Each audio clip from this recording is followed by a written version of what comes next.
Hey, everybody. Welcome to another episode of the Pittsburgh Sports Memories podcast. My name is Tim Hannon, and I have a co host with me. Steve Wirt. In this episode, we're going to jump in the podcast time machine and go back one decade to the sports year of 2015, 2016. What was significant about that time? Well, it marks the last time where all three of Pittsburgh's pro sports teams, the Steelers, Penguins, and Pirates, were legitimate contenders.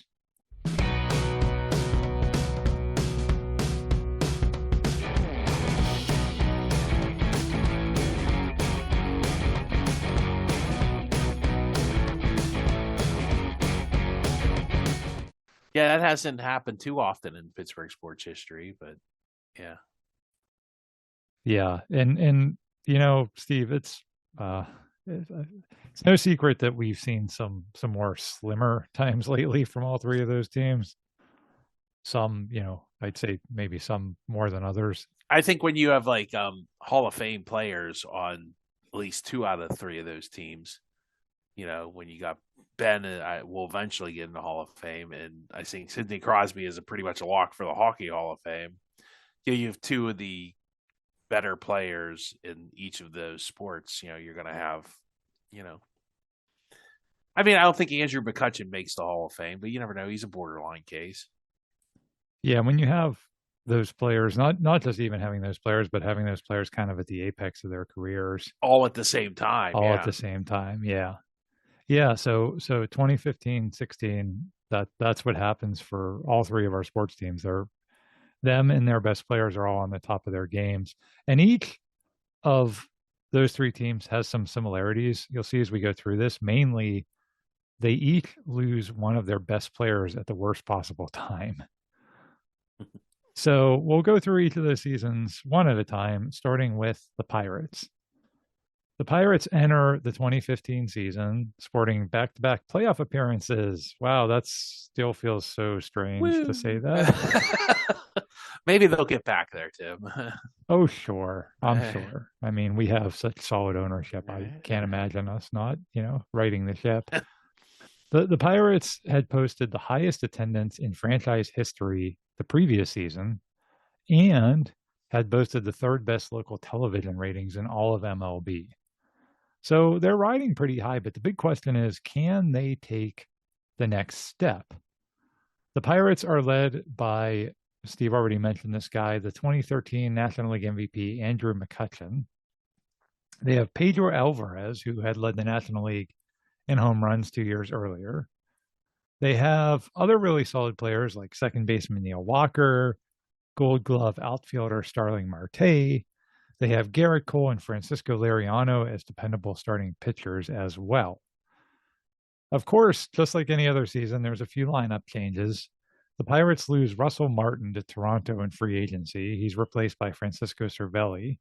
They also signed Korean All-Star Young Ho Kong to a 4-year contract. And he has a stellar rookie season. He finishes third in the National League Rookie of the Year voting. Yeah, but you got to remember, he was like, what, almost 28, 29. He was on the older side. Sure. He wasn't because he had played all those years in Korea, obviously. But he's a very good player. He was. Yeah. In terms of the starting rotation, the Pirates lose Edison Volquez, who was their best pitcher in 2014. But welcome back AJ Burnett. Burnett had left to go play for the Phillies, but he told his agent he wanted to come back to Pittsburgh, and the Pirates were able to sign him at a discount. A player wanting to come here. Wow, what a novel concept. Huh? Yes, as we get more into this episode, you'll see that 10 years ago feels like more than 10 years ago. So the season starts a bit slow. The Bucks get swept by the Reds in their opening series. By the end of May, they're in third place, hovering around 500, 7 games out of first. So all this talk about taking the next step forward doesn't really seem to be happening. But when the summer months start, the Pirates start stacking wins. The problem for them is that the best team in all of baseball that year is the St. Louis Cardinals, who are in the same division as the Pirates. So to catch St. Louis, they're going to have to win some games against St. Louis. And that brings us to the weekend before the All-Star game, where the Pirates have a 4-game series against the Cardinals at PNC Park. They split the first 2 games, and then on Saturday, July 11th, the Cardinals take a 3-0 lead, but the Pirates battle back to send the game into extra innings. In the 10th inning, the Cardinals hit a home run, but the Pirates tie the score in the bottom of the inning. So, like, back and forth we go all the way until the bottom of the 14th when this happens. The pitch. High fly ball to center field. It's hit pretty well toward the wall. Go! Oh, my God! Oh, my God! Andrew McCutcheon has won it. They're going crazy. The Pirates have won this game. And an incredible game. You can raise the Jolly Roger and call it maybe the best all time in Pittsburgh. Might be a little bit of a hyperbole. Yeah, but that's okay. It was exciting. I get it. That was big. I remember when that happened. I was coming home from work when that happened. Yeah, I was actually in the Dominican Republic when that happened. And I remember watching that on my phone. The DR, baby. And thinking like, wow, what a great win. And as crazy as that game was, Steve, the next day was maybe even crazier because that's the 4th game of the series. The Pirates are again in extra innings. And this time they're not down by 1, they're down by 2, and they're down to their last out. But Starling Marte singles home Jordy Mercer. Then Cervelli singles home Marte to tie it. And that brings up Gregory Polanco. Here's Gregory Polanco. Everybody up. 33,544. The stretch by Rosenthal. The pitch. Swinging line drive. They've done it again. The place is a mob scene. It's chaos. Pandemonium. The Buccos have come back to beat the Cardinals. They're 2.5 out at the All-Star break. Raise the Jolly Roger. Wow. I forget what that was like over there in PNC Park way back when, huh? When the Pirates are competitive. Yeah. Yeah, and the excitement, like folks listening on this podcast obviously can't see the video of this, but the fans just going crazy. So excited, so into this team, so wanting to support good baseball. And like I said, I was watching that game in the Dominican Republic on my phone thinking like, this kind of feels like a team of destiny. Like they weren't in first place, they were chasing the Cardinals, but you win 2 games like that and you just think this team could do anything, right? I mean, that's kind of the feeling at the time. The Pirates carry the momentum of that series through the rest of the season. Kutch is great. Mark Melanson, if you remember him, Steve, breaks the all-time saves record for the Pirates. He was really good back then. Yeah. This 2015 Pirates team is the best Pirates team probably since 1992. As the Pirates are making their run, another team gets red hot, a team called the Chicago Cubs. The Cubs make the NL Central a 3-team race, and they do that on the back of a pitcher that we talked about in our Athletes That Killed Pittsburgh episode, Jake Arrieta. Arrieta was a very average pitcher for the Orioles, and then he becomes a very average pitcher for the Cubs. In mid-June of that season, he's 6-5 with a 3.40 ERA, which is, again, very average. But then, holy cow, you want to talk about the ultimate catch lightning in a bottle stretches in baseball history, sure. or Steve? Sure, I spider tack in a bottle. Sure, yeah, I was gonna say Steve was something in a bottle, something else in a bottle. I don't think it was steroids. I think it was spider tack because he wasn't a overpowering pitcher. I think he was using a substance. He was like, what was that guy in Major League? Oh, the old Vaseline ball. You know, yeah. He was definitely Eddie Harris. Yeah, he was Eddie Harris. He was throwing because, like, if you remember, he didn't throw like super hard or anything. He just had this cutter that like went all over the place, and you couldn't hit it. And I honestly think he was a big spider tack guy. I prove me wrong, Cubs fans. Whatever. Well, regardless, it wasn't cheating back then, so I guess it's okay. It was just cheating as much as Albert Pujols using an illegal bat this whole time. So I mean, because Major League Baseball makes half-assed rules where they let people use crap that's illegal because they've been in the league for 10 years. Why are people allowed to throw spitballs 10 years after it was illegal? Oh, because he's been around that long. Baseball. Don't get me started on baseball. And like the way they cherry pick, just like, oh, we won't let Pete Rose in the Hall of Fame. You have like 20 other people that did way worse stuff that affect the games, and you let them in and do whatever. And they just, if they don't like you because you didn't talk to the media, then you get punished. Yeah, well, just hold on to that thought, Steve, because I've got something coming up very soon that's going to. Well, I know what's coming up soon. So Jake Arrieta goes 16-1 for the rest of the season. 16-1. Tack. Brought to you by Spider Tack. From June through September. And Vaseline.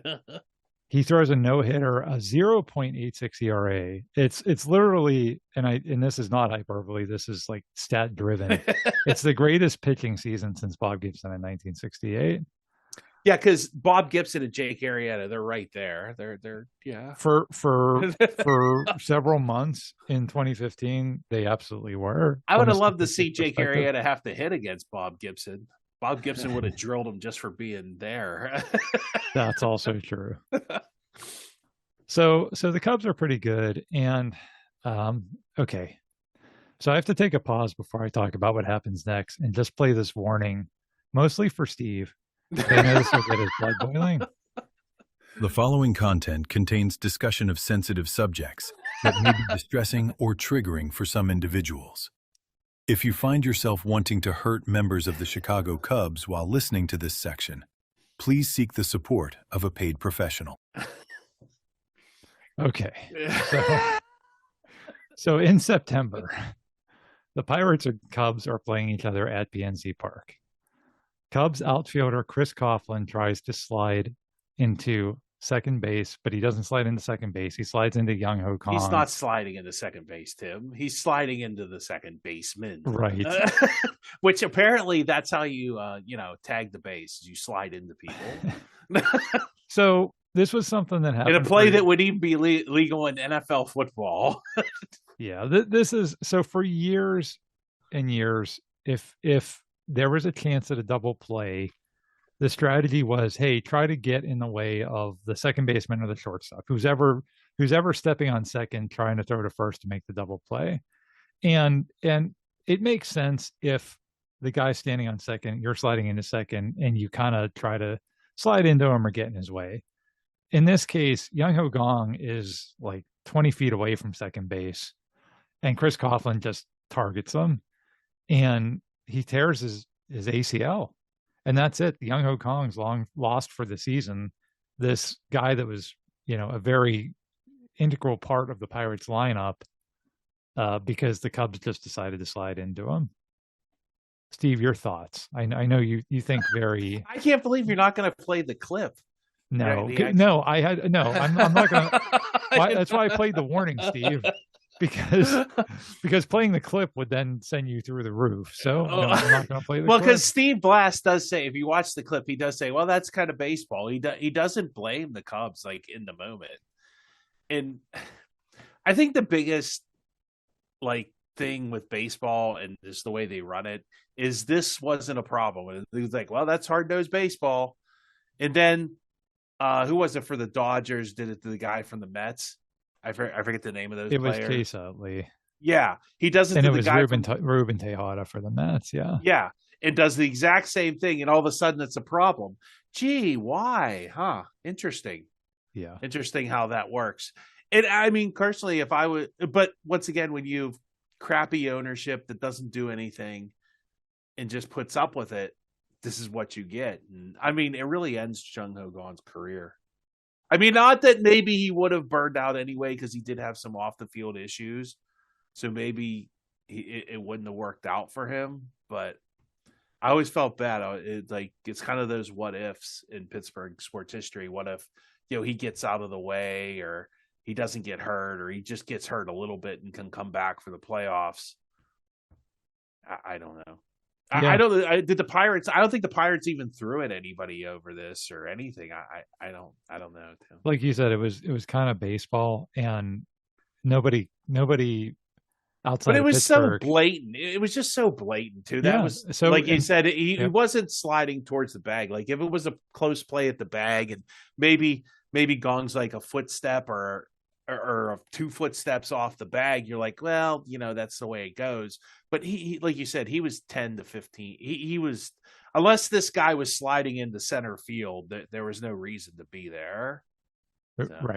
Right. And the thing you mentioned about Chase Utley and Ruben Tejada, that literally happened later that same season. Yeah. And then all of a sudden, oh, the horror, oh, we have to change the roles. But nobody cared about it at the time for the Pirates. So it's unfortunate. It's really one of the bigger injustices in recent history. That's where ownership's got to step up too, and you got to, sometimes you just gotta, you either got to form allies in the league office or something, or go to the media and just shoot your mouth off and take the fine. Steve, could you even imagine? First of all, picture somebody even trying to explain what happened to Bob Nutting.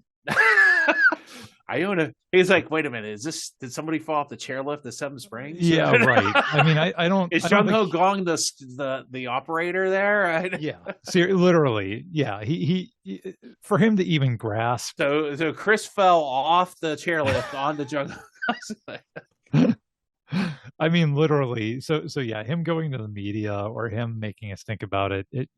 He's not that kind of owner. He's not the engaged, like care about his team type of owner. So that's just reality. So the Cardinals, Pirates, and Cubs finish with the 3 best records in all of baseball. The Cardinals have 100 wins, the Pirates 98 wins, and the Cubs have 97 wins. So if the Pirates or Cubs had been in any other division in baseball, they would have had home field advantage for the playoffs. Instead, they have to play a 1-game wild card playoff game at PNC Park on October 7th. The Bucks start Garrett Cole. The Cubs, of course, start Jake Arrieta, and Arrieta dominates. He throws a complete game shutout. Brought to you by Vaseline. This game sponsored in part by Vaseline. Not just for chapped lips anymore.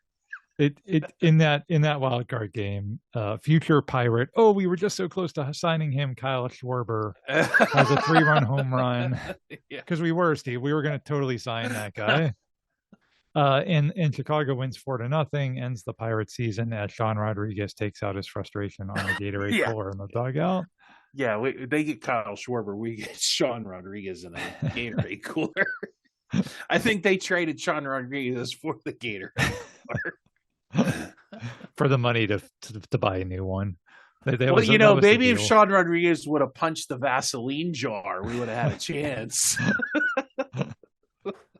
It really is a bummer of an ending to that season, which was like a kind of a magical season. If you think back to like those Cardinals like finishes in the summer, it sucks. It came down to one game where their pitcher was unhittable, but that's just the way it went. Well, I think too, like they lost some games late in the season, didn't they? To set this up too, they had a better chance. Yeah, but out of 98 wins. My goodness, that's a pretty good season. You can't do much better than 98 wins. There were years when like 90 wins would have won you the division. Heck yeah, that's what I'm saying. It's that year, Steve. If that year any other division, you put them in any of the American League divisions, any of the other National League divisions, 98 wins them the division. Yeah. But not the Central. So for each of these, we'll talk about an aftermath. So the aftermath for this one, as of the time of this recording, the Pirates have never again even sniffed the postseason. They start slowly dismantling the team because Bob Nutting. Arrieta is never as dominant as he is in 2015. He deals with some injuries, and he's actually, I didn't realize this, Steve, he's out of baseball altogether by 2021. That was like towards the tail end of his career anyway. Like I don't think he'd been in the league for years before. Yeah, he wasn't like a newcomer. That's why I said he was like an average pitcher for Baltimore for quite a few years before that. But yeah, he was definitely the very definition of flash in the pan. That is the year the Cubs win the World Series, right? No. Neither the Cubs nor Cardinals actually even make it to the World Series, Steve? Do you remember which team made it that year? From the National League? Uh-huh. I don't know. Dodgers, Mets. It's the New York Mets. Yeah, Mets. Yeah, Who, that was who they lose to? The they Angels? lose to the Kansas City Royals. That's it. Could you have imagined a Royals Pirates World Series, Steve? That would have made. I could imagine like all baseball retching in the bathroom because yeah. No, it would have. They would have loved it because like see, they don't need a salary cap. Yeah, that's true. They would have hung on to that for a decade to prove that baseball didn't need a Pirates, salary cap. Pirates, Royals. Yeah. And then both teams are in the toilet for the next 10 years. And the Cubs did not win that year, despite the prediction from Back to the Future 2.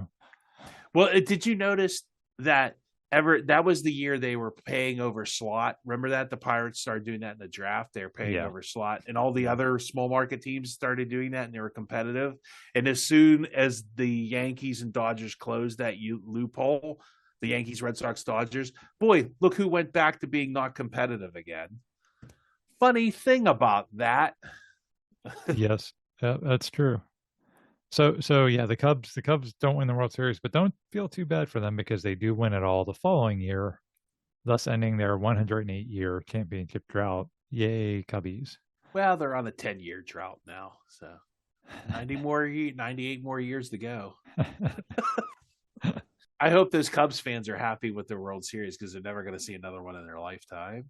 Probably not, but you know what? They've seen one more in their lifetime as I've seen Pirates. I've seen I was 3 years old. Well, yeah, I was alive for the last time too, but I don't remember it. So yeah, as the Pirates are going on their playoff run, the Steelers are kicking off their 2015 season, and the Steelers are in the middle of like part 2 of Ben Roethlisberger's career. So if you think part 1 is where they make it to 3 Super Bowls, they have this really good defense. Then they're kind of mediocre for a couple of years, and a lot of those part 1 guys retire. And for this part 2 of his career, they build this really powerful offense led by Ben, with guys like Le'Veon Bell, Antonio Brown, David DeCastro, Marquise Pouncey, and Martavis Bryant.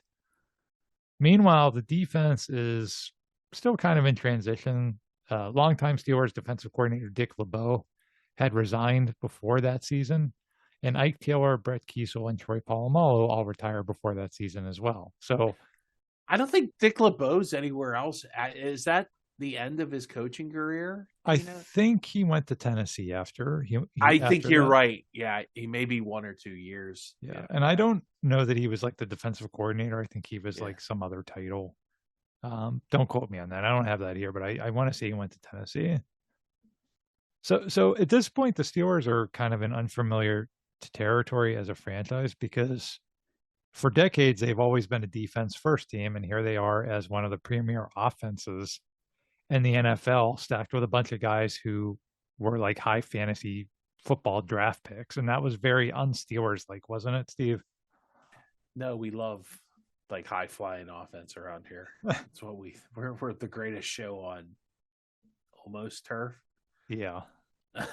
Yeah, and that's what I mean. It was unusual. The greatest show on really bad turf at Heinz Field.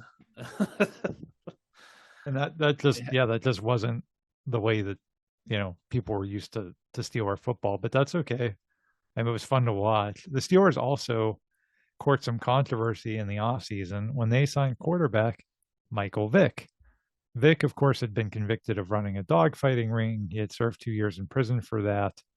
And a lot of people in Pittsburgh were upset by that signing. Steve, you and I have talked about this before, and I think I speak for you, but tell me if you disagree. I think we're both of the position that, we're dog lovers. What he did was horrible. And at the same time, he served his time for it, and at least on the surface seemed to be very remorseful and willing to make amends for it. So at the end of the day, I don't think either of us were too upset about the Steelers signing him. Correct? I don't know what more you want the guy to do. So right. I mean, sometimes you just gotta, guy did what he needed to do and moved on and paid a pretty heavy price for it. So yeah, I don't think he deserves a life sentence for that. Let me say that. Right. I don't even know that people wanted him in prison. I think people just didn't want him to have a career.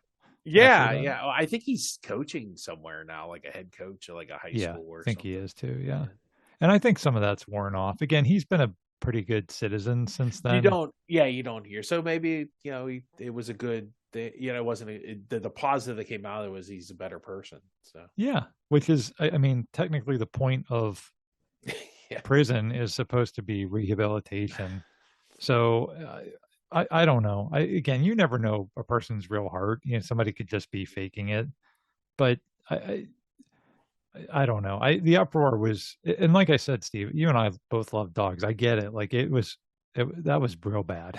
It'd have been better off he killed 3 people. Yes, literally, it would have been. People would have been quicker to forgive him. But people love dogs, and I get that too. It just strikes me as, we decided as a society we have a punishment for this type of crime.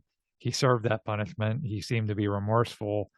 So if you want to lobby your government to change the punishment, then go for it. Do that. Yeah. But I mean, I don't know. So yeah, that was a big controversy. But let's talk about the actual season. The Steelers faced some adversity in the first half of that season. Pouncey breaks his leg in a preseason game, and he's lost for the entire year. Kicker Sean Swisham tears his ACL in a preseason game, and he never again plays pro football. Wow. I didn't know that. Yeah. Jeez. He was a decent kicker, too. Did they signed him as like a free agent or something, didn't they? Or... They had signed him in 2010, the year that they cut Jeff Reed in the middle of the season. Yeah. And so he had been on the team then for 5 seasons at that point. And yeah, he was pretty reliable. And I think that was the Hall of Fame game, I think, that they were playing. Wow. And yeah, he tears his ACL, and that's the end of his career. You know what Sean Swisham does today, Steve? Not kick field goals. He works for the Penguins. Really? Yeah. He's still in Pittsburgh after. I know he's not a native. He's not from Pittsburgh or anything, right? Right. He works for the Pens. He's the director of the girls hockey program for the Penguins Elite. Wow. I wonder if he knows how to ice skate. Yeah. Well, he's Canadian, so he probably. Oh, that's right. He is Canadian. Oh, he probably learned that pretty early. Yeah. I forgot he was Canadian. Yeah. So yeah, he actually works for the Pens. Ben Roethlisberger gets hurt too in week 3. He's lost for a few weeks, and then Vontaze Burfict, who we're going to talk about later in this episode, takes out Le'Veon Bell in a week 8 game in Heinz Field, and Bell is lost for the season. So you got your starting Hall of Fame center, your kicker, your all-world running back are all out for the season. And Ben, like I said, was down for a few weeks also. So the high-powered offense really takes a hit. And the Steelers are only 4-4 at mid-season, but they're resilient and they find ways to win some big games. So we'll just go through some notable moments in the season. On October 1st, the Steelers suffer one of the more unbelievable losses in the history of Heinz Field against the Ravens. So when Swisham got hurt, the Steelers had traded for a kicker named Josh Scobie, who had played for, I think, Jacksonville. Yeah. And in this October 1st game against Baltimore, Scobie misses 2 field goals in the final 2 minutes, either one of which would have won the game, and he misses them both. Then in overtime, the Steelers twice get into field goal range, but they can't attempt a field goal because they have no faith in Scobie. So they go for it on 4th down both times, and they get stopped. And the Ravens, because they have Justin Tucker, just get to the 50-yard line and it's over. Yeah. Yeah, and he kicks the game winner. And Steve, I was at that game. I did not see Justin Tucker kick that field goal because my dad and I walked out as they were lining up. And it was a 52-yard kick, but Justin Tucker just never, ever, ever missed. I don't know if people remember how dominant he was. He just never missed. So like literally once they got into field goal range and they whatever down it was, they brought him out. I'm like, okay, we're just like, bye. It wasn't even worth going through the motions of having him kick the ball because you knew he was going to make it. So as bad as that loss was, it ends up being significant because the Steelers cut Scobie because of that game, and they pick up a guy who had been cut by the Texans and the Giants by the name of Chris Boswell. That is weird that he went through 2 other teams. But I don't know. I mean, kickers do that. I don't know. He definitely finds himself here. So yes, yeah, and that happens. I mean, remember the kicker for Tennessee, Rob Baronis? Yeah, right. Yeah, he was good for years. Yeah, and he was with the Steelers, but he was one of those guys that was like he was behind. Was it Boswell or it was behind Jeff Reed? Reed, yeah. So he's one of those guys that you bring in for training camp as a training camp leg, but you're not going to keep them. The Steelers did that recently with Ben Sauls from Pitt. Yeah. So sometimes when you see like, oh, the Texans cut him and the Giants cut him, well, maybe it's just because they already had kickers and they had him there. Maybe the kicker got hurt in preseason or something like that. Either way, like you said, Steve, it ends up working out pretty well. Boswell ends up becoming, definitely one of the greatest kickers in the history of the team. So it's just funny, losing that game to Baltimore actually ends up being a huge blessing in disguise. Also in October, the Steelers are playing their final ever game at San Diego. Remember when San Diego had a football team? I only remember the LA Chargers. Yeah. Especially that one season in 1960. So they're down 20-17 in this game, but they have the ball at the 1-yard line with 5 seconds left. I remember this play.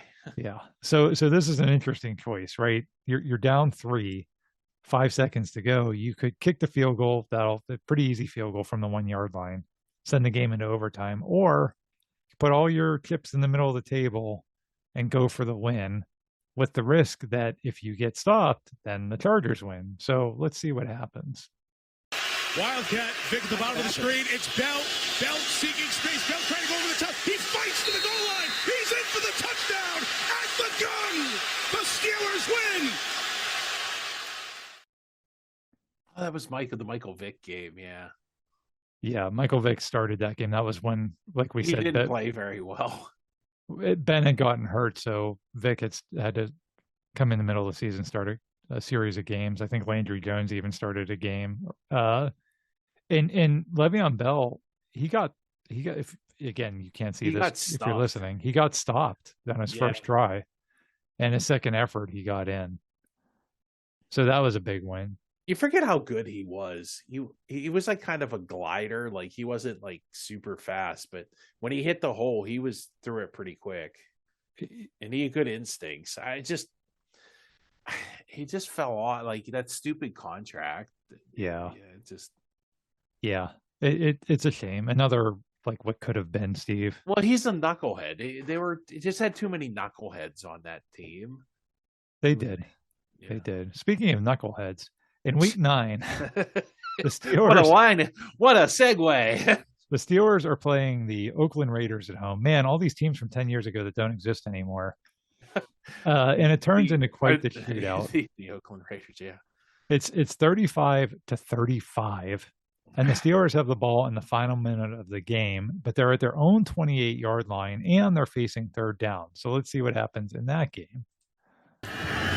Rush is coming. Jones throws it. It's caught by Brown. Antonio Brown crossing into Oakland territory. It's a foot race. Antonio Brown is out of bounds.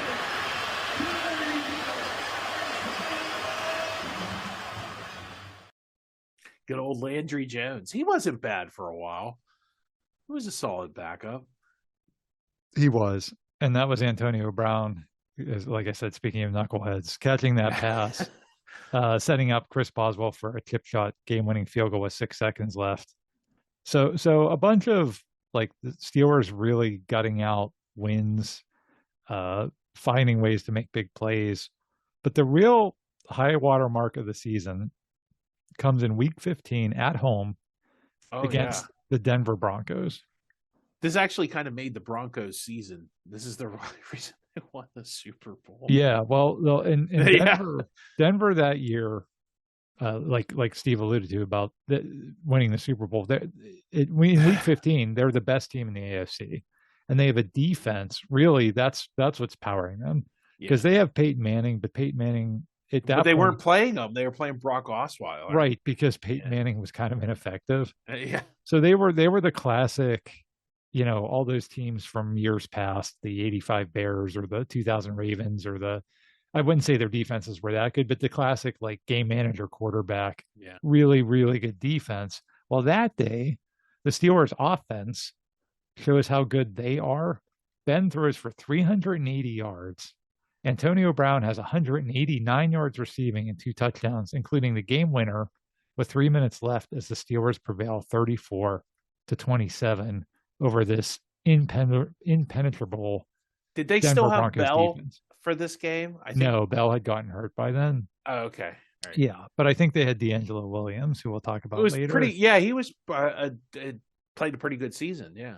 Well, the year before that, Bell had gotten hurt for the playoff game against Baltimore. He got hurt the last week of the season, and they had to sign Ben Tate, I think, off the street. Yeah, it was terrible. And it was terrible. And so that year they were totally committed to, okay, we're going to have a quality second running back. And D'Angelo Williams was that guy until he got hurt too. Yeah, that's right. So at this point, the Steelers are set to make a run at the Super Bowl. They're 9-5 with 2 games left. And all they have to do to clinch a playoff spot is to beat a 4-10 Ravens team in the penultimate game of the season. Does that sound familiar, Steve? Yeah. Have we seen this scenario recently where, hey, 2 games left, just win that second to last game and you're in the playoffs? Well, the Steelers blow it. And now, in the last week of the season, they not only need to beat the Browns, but they need the Buffalo Bills, who at this point are not very good, to beat the Jets. Fortunately for the Steelers, they take care of business, and the Jets go full New York Jets by blowing the Buffalo game. You never go the full New York Jets. The Jets always go the full New York Jets. So the Steelers are in the playoffs. The first round is at Cincinnati, and we've talked about this game a ton in previous episodes, so I'm not going to go into the full detail. It's a nightmare. Yeah, I would say the 2 things you really need to know. Number 1, the Bengals choke harder than any other team in any other game in the history of sports. Jerry Porter really causes a lot of trouble on this game. I don't know who he is, but he causes a lot of trouble. You want to talk about hyperbole? I don't think it's hyperbole to say this was the biggest collapse in the history of sports. The Bengals literally bigger than Bill Buckner. I mean, bigger than like the Penguins blowing a 3 games the none lead. Yeah, but at least that was like on the field stuff. Like literally, the Bengals have this game iced. They fumble, and then they give the Steelers 30 yards in penalties to set up the game-winning field goal. Like Bill Buckner, at least that was like a play. Yeah. And the Penguins blowing like the 3-0 lead, like that was like on the ice, like stuff actually happened. Here, it was like literally just here, we don't want to win. Take 30 yards in penalties. So anyway, it was quite the choke job by the Bengals. That's number 1. Number 2, Vontaze Burfict, who, like we said, had already ended Le'Veon Bell's season, injures both Ben Roethlisberger and Antonio Brown in this game, which really destroys the season for Pittsburgh. I don't think he ever got fined for any of that, did he? I don't know. It didn't matter. I mean, what difference he make? kneed Ben's shoulder, which messed him up. He couldn't throw the next week, and then like he concussed Antonio Brown. Although Pac-Man Jones thinks he wasn't concussed, so I trust Dr. Pac-Man Jones. I mean, when I'm going for all my neurological services, I go to the Dr. Pac-Man Jones. Dr. Jones, what's your diagnosis? Not concussed. Okay, gotcha. Yeah, the Bengals were an embarrassment, but perfect. Yeah, I mean so the Steelers have to go to Denver for the divisional round without Bell or Brown. No, Brown was perfectly fine, Tim. This was all a Steelers plot. Between Dan Patrick uncovered it on his radio show. There was a Steelers plot that Antonio Brown winked at Pac-Man Jones, Dr. Pac-Man Jones, neurologist, to say he wasn't hurt so that he get in the field goal range, and then to keep the what would you call the charade up? Yeah, they had to they sacrificed their whole season. They did all that to keep their season going, but then they sacrificed it because you got to commit to the bid, I guess. Ben does play in that game, but like you said, Steve, he could barely throw. He was nursing a bad shoulder. And then, like we said, they didn't have D'Angelo Williams because he had gotten hurt a few weeks earlier. They almost win this game, which is unreal. And that is what's unreal. So they're relying on the backup to the backup running back, a guy named Toussaint. Yeah, Fitzgerald Toussaint. And to his credit, he actually plays really well. And the Steelers have a lead in the waning moments of the fourth quarter, and they have the ball in Denver territory with the lead.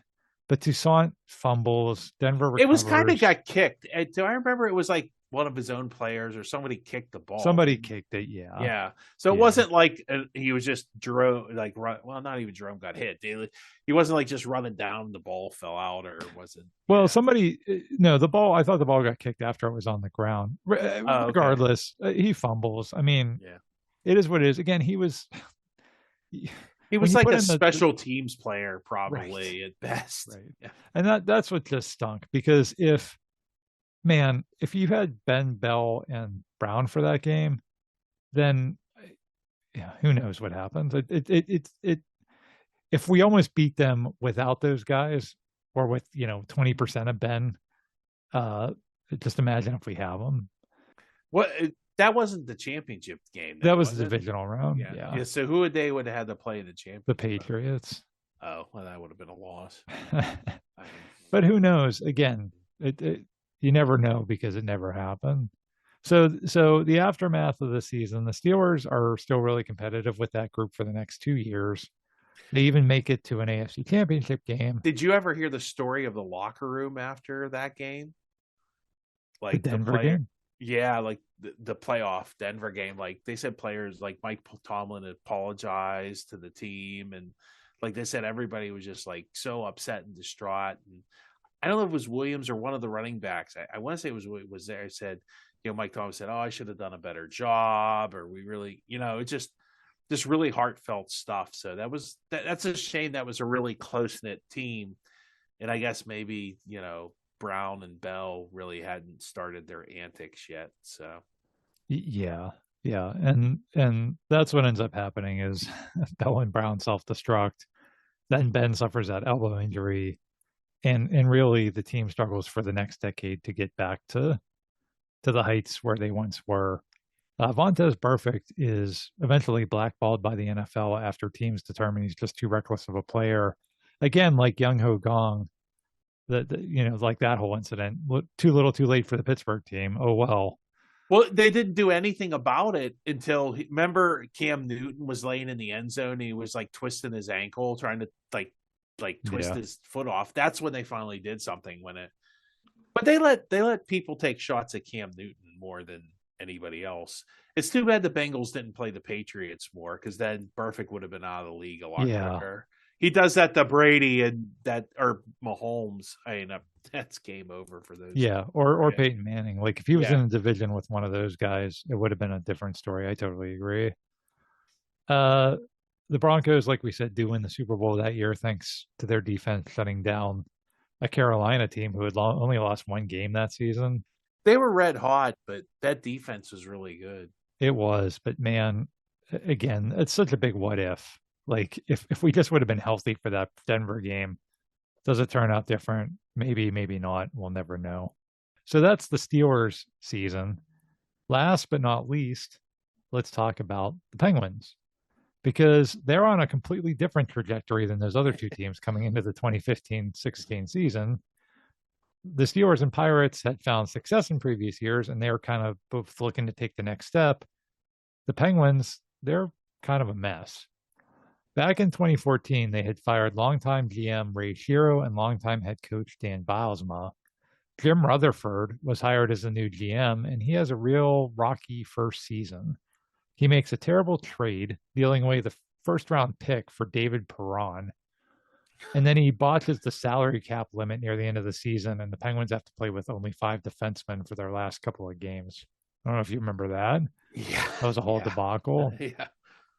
Even worse is the coach they hire to replace Bilesma. It's junior hockey coach Mike Johnston, who, to his credit, he had a ton of success coaching at that level, but really had no business being an NHL head coach. And I don't know, Steve, if the Pens just thought like they had outsmarted everybody with that hire or what. It was like he was very generic hockey coach. It was like one hockey coach. Like you open the bag and there's Mike Johnson. It's like central casting, yeah. Yeah. It didn't go well. So by December of 2015, well, like we said, Pirates had gone to the playoffs. Steelers are heading towards the playoffs. The Penguins are hot garbage at this point, and Johnston's fired. And it kind of feels, at least in December of 2015, like maybe this is the end of an era. Sidney Crosby is a -7. They'll never win another Stanley Cup, let alone 2. Yeah, 3. right. And but for real, that's how it felt at the time. I mean, and Sid's a -7. He's about to enter his 30s. Same with Malkin, Letang, and Fleury. None of those guys really seem like they're going to be super effective anymore. And Fleury's like not doing well. He'll never last like 3 or 4 more years. He'll be out of the league. That's for real. I mean, we're joking because we know how it turned out, but I mean, that's honestly how it felt at the time. Well, let's say there was a goalie who was out of the league in a couple of years, but it wasn't Marc-Andre. Oh yeah, we'll talk about him too. Yeah. Also in December, just to add insult to injury, Pascal Dupuis announces that due to issues he's having with blood clots, he's going to have to abruptly retire from hockey. Yeah, that was bad. Yeah, a lot went wrong early in that season for whatever reason. Yeah, and we're not even. But the Penguins have a lot of like seasons like this though. Like they have at least one other season that's kind of a complete disaster like this, and it ends up much the same way, which is just weird. Yep.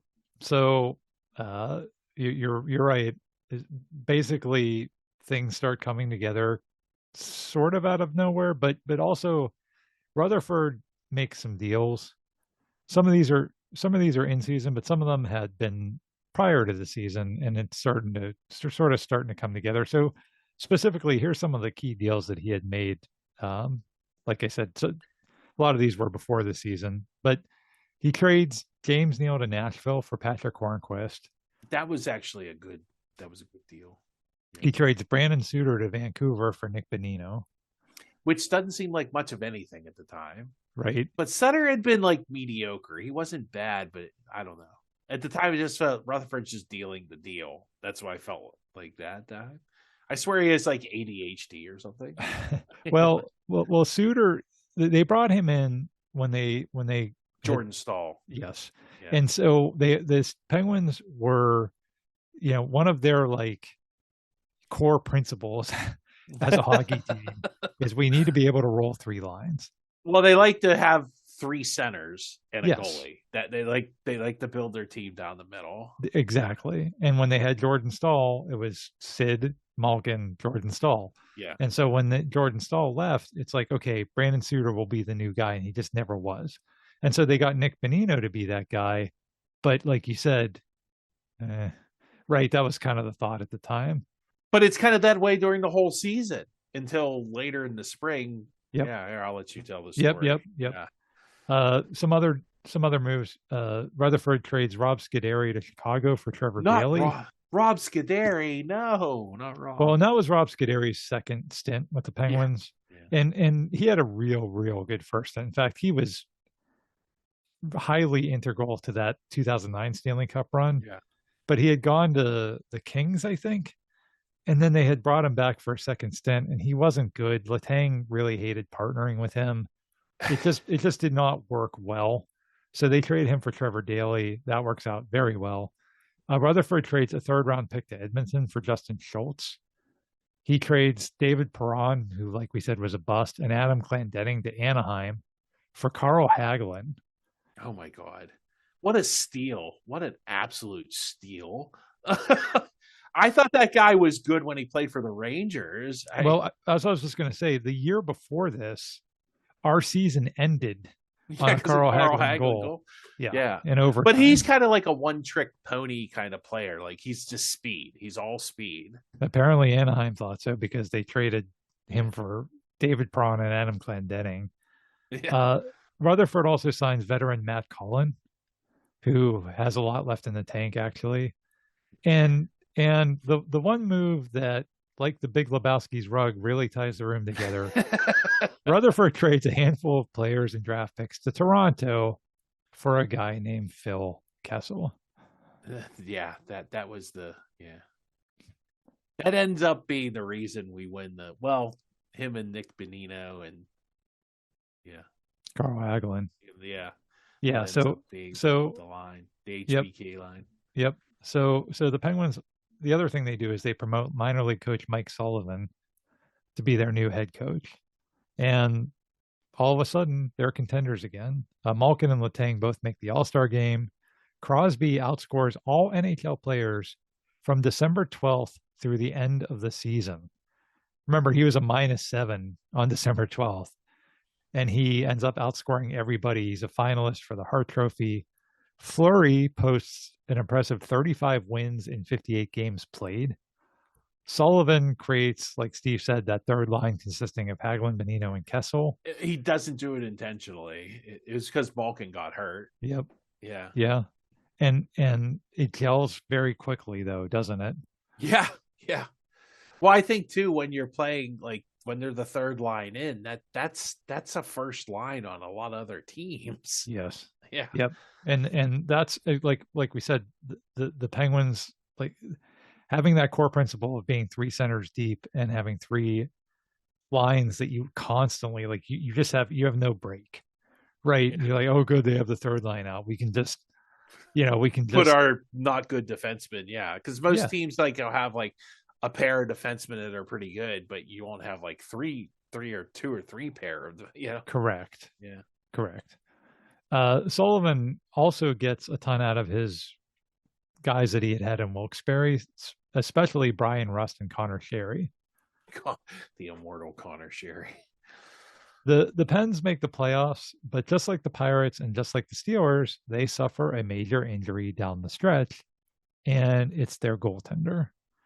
Marc-Andre Fleury sustains a concussion, and he's out for the foreseeable future.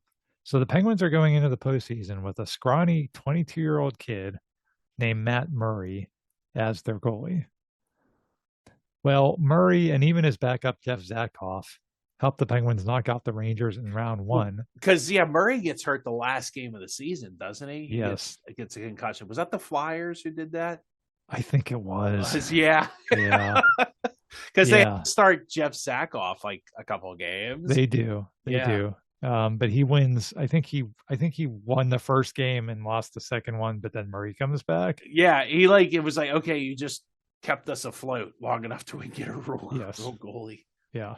So they beat the Rangers. In round two, they faced the President's Trophy winning Washington Capitals. This is a team with Alexander Ovechkin, the guy who will become the greatest goal scorer in NHL history, and a bunch of other really good pieces that they had put around him in an attempt to finally get him a Stanley Cup. But hey, it's Pittsburgh versus Washington, and Capitals just don't have good luck in this series. So sure enough, the Penguins take a 3-2 lead in the series and then a 3-0 lead in Game 6. So it looks like they're headed to the Eastern Conference Finals because all they have to do is win Game 6. They've got a nice, comfortable 3-0 lead until one of the most bizarre incidents in Penguins history happens. Here comes the call. Pittsburgh's penalty.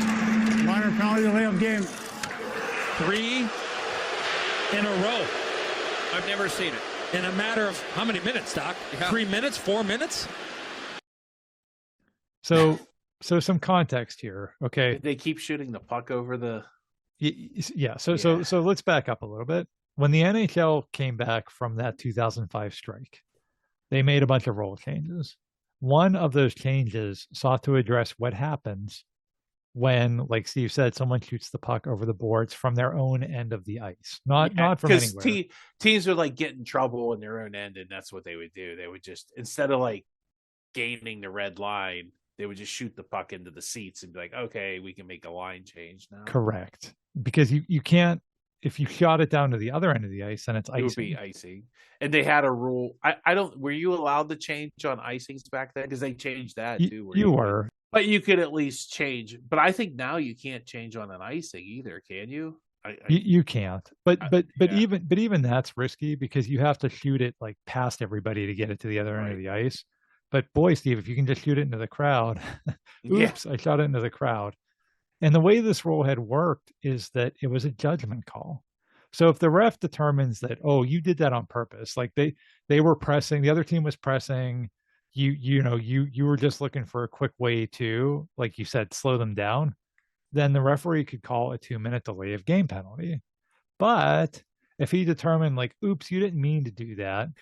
Or if like you shot it and it went too high up the glass, like yes. Yeah. Yeah, because it's like, okay, my eyes tell me that I don't think that guy was like trying to rifle one into the crowd. It looks like he was just trying to like get the puck away from the goaltender or whatever, and oops, it went into the crowd. The problem with that is that it often led to controversy. And one of the biggest controversies occurs in Game 7 of the 2001 Eastern Conference semifinals. The Penguins and Buffalo Sabres are tied late in the third period of that game when Buffalo creates a really good scoring chance in the Pittsburgh zone, only to see Penguins defenseman Darius Kasparaitis well, he never bent the rules, yeah. Essentially throw the puck into the stands. And we'll link that play. You can watch it for yourself. He literally the puck like kind of hits him in the chest. He grabs it with his hands and he throws it over the boards.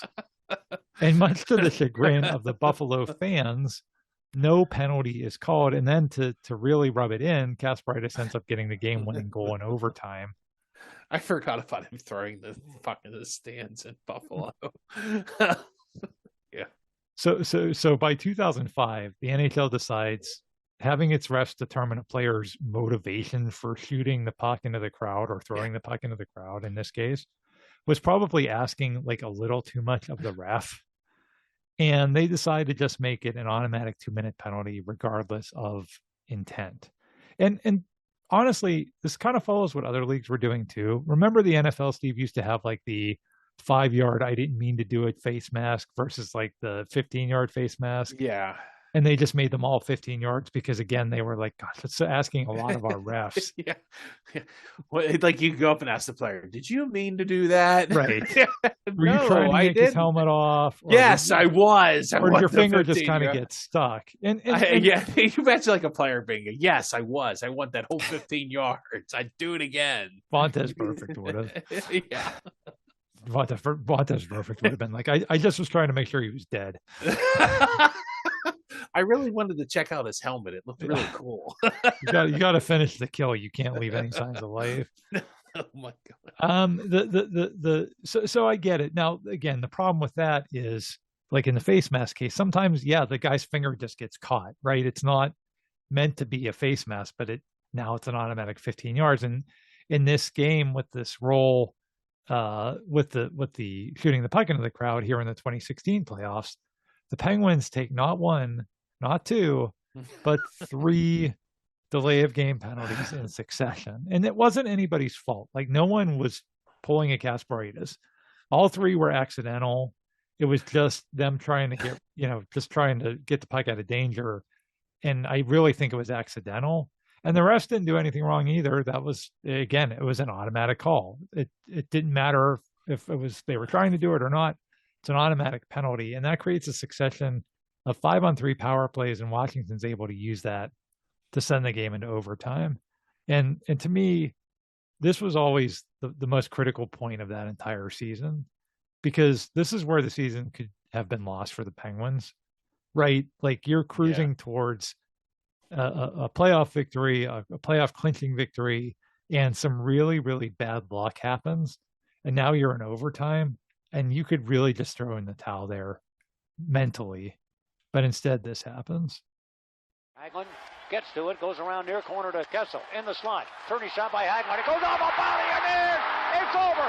The Penguins, Nick Bonino may have touched it, and the Penguins have won this game in overtime at the 6:32 mark. And ladies and gentlemen, Elvis has just left the building. and all the President's Trophy men couldn't put Humpty together again. Wow, a little dig at the Capitals there, huh? Yeah, I miss Mike Lang so much.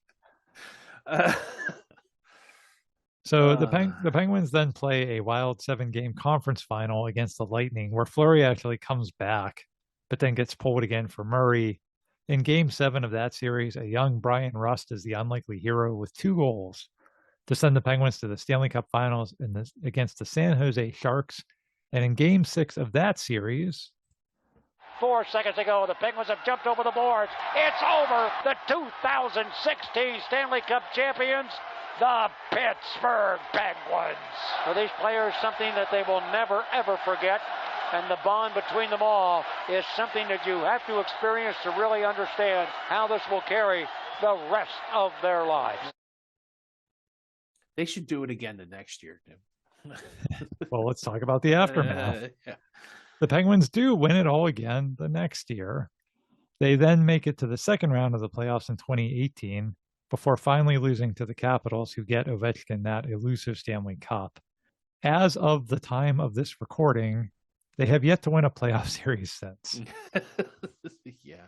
The nucleus of that team starts slowly fading away, and Mike Sullivan and the Penguins mutually agree to part ways in 2025. And the rebuild is on, although Crosby figures to be here hopefully for the foreseeable future. So if Ben Roethlisberger had a part 1 and part 2, Steve, here's hoping that Sid gets his part 3. Oh, wow. Part 3. I didn't think about that. But yeah, good for, I don't know, Penguins players. And did we talk about Matt Murray? Yeah, Matt Murray, one of the weirder, like Steve Blass type figures, like was so good these 2 playoff runs, and then I don't think he's even in the league anymore. And it's only, I mean, normally goalies play forever, don't they? Yeah, well, we talked about Jake Arrieta earlier. I mean, it wasn't quite like Jake Arrieta, because like you said, Jake Arrieta had been around for a while before that, but it was, you know, and it was a little longer than what Jake Arrieta had. Jake Arrieta had like 4 months of being on top. Matt Murray had 2 years. Yeah. But still, you're right. It's eerie how he went from being like what you thought was going to be this all-time great. And he was 22 when they won that first Stanley Cup. Yeah. He was 22, which goalies aren't really that good when they're that young. They usually take a few years to kind of round into shape. Yeah. So you just thought, and that's why they let Fleury go. You know, people to this day who are complete liars are like, I always said they should have kept Fleury. It's like, no. I thought letting Fleury go was the choice, was a smart. I mean, it didn't seem like a dumb choice to me. It was like, well, you got this guy, and you know he should be good for a while. I mean, who knew like this was going to happen? They'd still be, even if they would have kept Fleury and let Murray go, they would have, you know, they'd be in the same situation now because Fleury would have retired. But every general manager in every sport would have made that same decision. It would have been like keeping, like if the Packers would have kept Brett Favre instead of Aaron Rodgers, right at the end of that. You know, it's like you can't, when you have somebody that's young and who won 2 Stanley Cups, he had already won. It looked good doing it. It wasn't like he was a passenger on those teams. Right. So yeah, you're right. You're right, Steve. It is one of the weirder arcs in Pittsburgh sports history. So that is the 2015-2016 sports year. Again, kind of fun to look back at a time when literally all 3 teams were contenders and one of them even won a championship. Like we said, it's not quite like that these days, but here's hoping to get back to that sometime soon. Thank you everybody so much for listening to our little show here. Please check us out on social media on Facebook or Instagram. Please, if whatever podcast service you're listening on has a option to rate the show, please do that, as it really helps other people find our show. Thanks again, and we'll catch you next time.